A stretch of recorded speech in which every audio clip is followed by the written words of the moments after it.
The first 12 months of life, he met all of his milestones. He was sitting up, he was crawling, he was walking on time. The biggest area of concern was that he was not talking.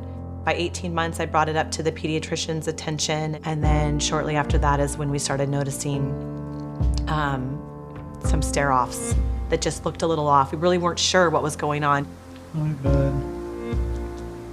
Hi, buddy. I don't think I saw it for the first month. Yeah. You know, she'd be like, "Did you see that? Did you see that?" And by the time I would look, it would be gone. But it just got progressively more and more and more. He was kind of just off in his own little world, not really interested in what was going on around him or who was there with him. He would sleep for a long period of time at nighttime. You know, he'd get a good 11 or 12 hours of sleep at night, but he would wake up with these bags under his eyes. He looked exhausted. And again, did not have any idea what was going on.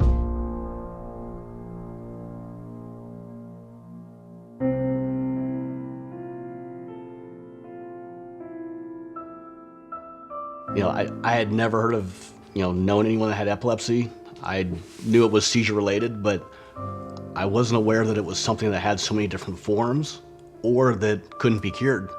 I just thought, go get a medication, and then it's under control. I had no idea. It took a month or two, I think, to get in to see the epileptologist the first time, so that was a little disconcerting. And what had happened in those few months is that the seizures were changing. They became more noticeable. So Totally. Now my husband noticed when he was having one. We consulted with a neurologist here in San Diego. Like Bob said, it was a couple months later. And she recommended that we start Lamictal.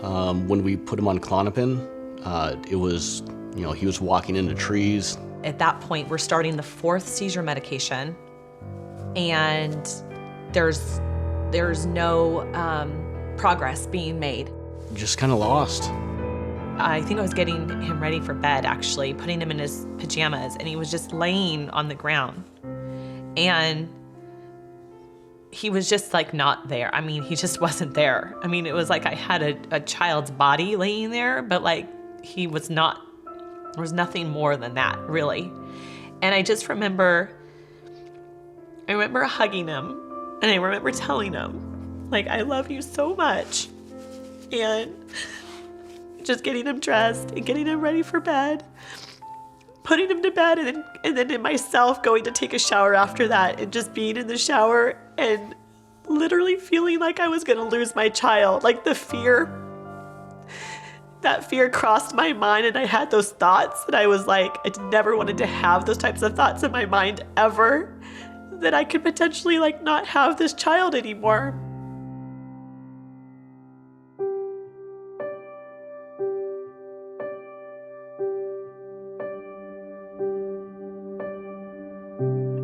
Another parent that I met through the epilepsy support group here in San Diego, she talked very highly of the keto diet. She talked very highly of the whole team at UCLA. Our thoughts were, the medications aren't working, decided to do something different.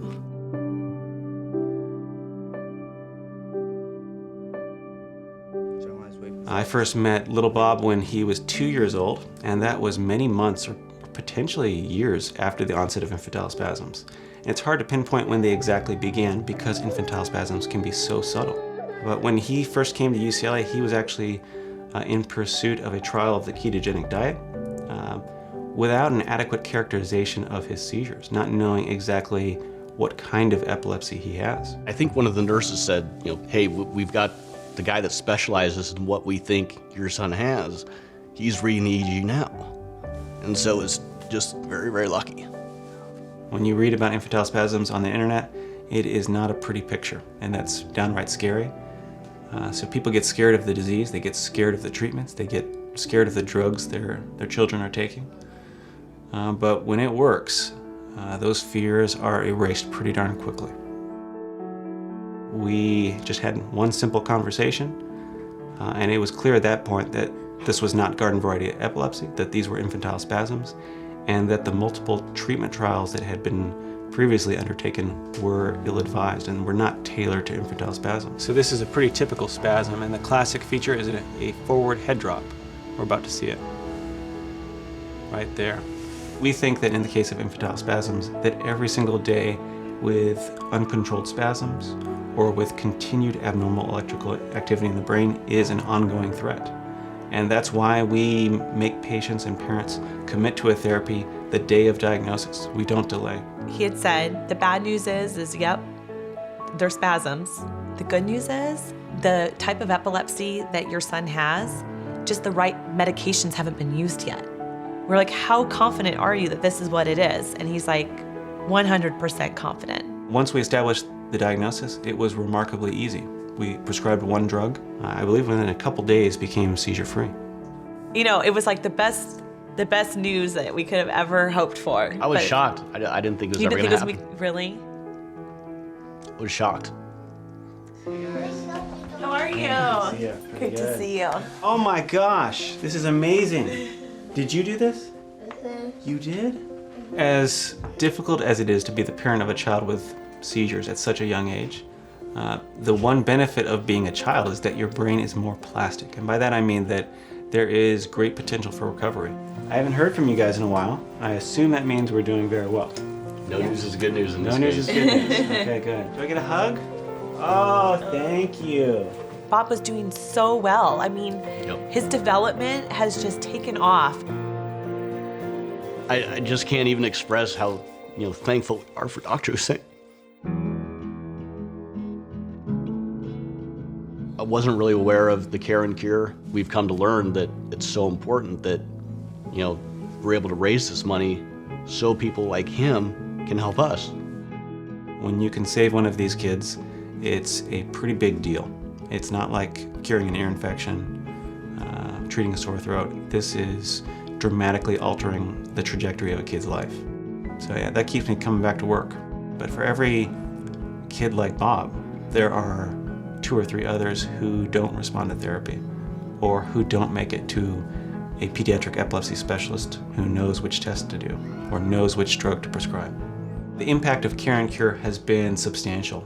For every single year that I've been here, we've added yet another Care and Cure fellow to our training program. We can't do what we do without the help that Care and Cure has given us. Each epileptologist that we add to the community really allows us to take care of more patients and dedicate more time to each patient. When you have a very collaborative environment, you can bounce ideas off of each other. You have the expertise of not just one person, but the expertise of an entire team. Patients have been underserved, and that's why it's so critical to keep this program going. It's a very tangible impact. Every day we take care of kids with epilepsy and get them the care that they deserve.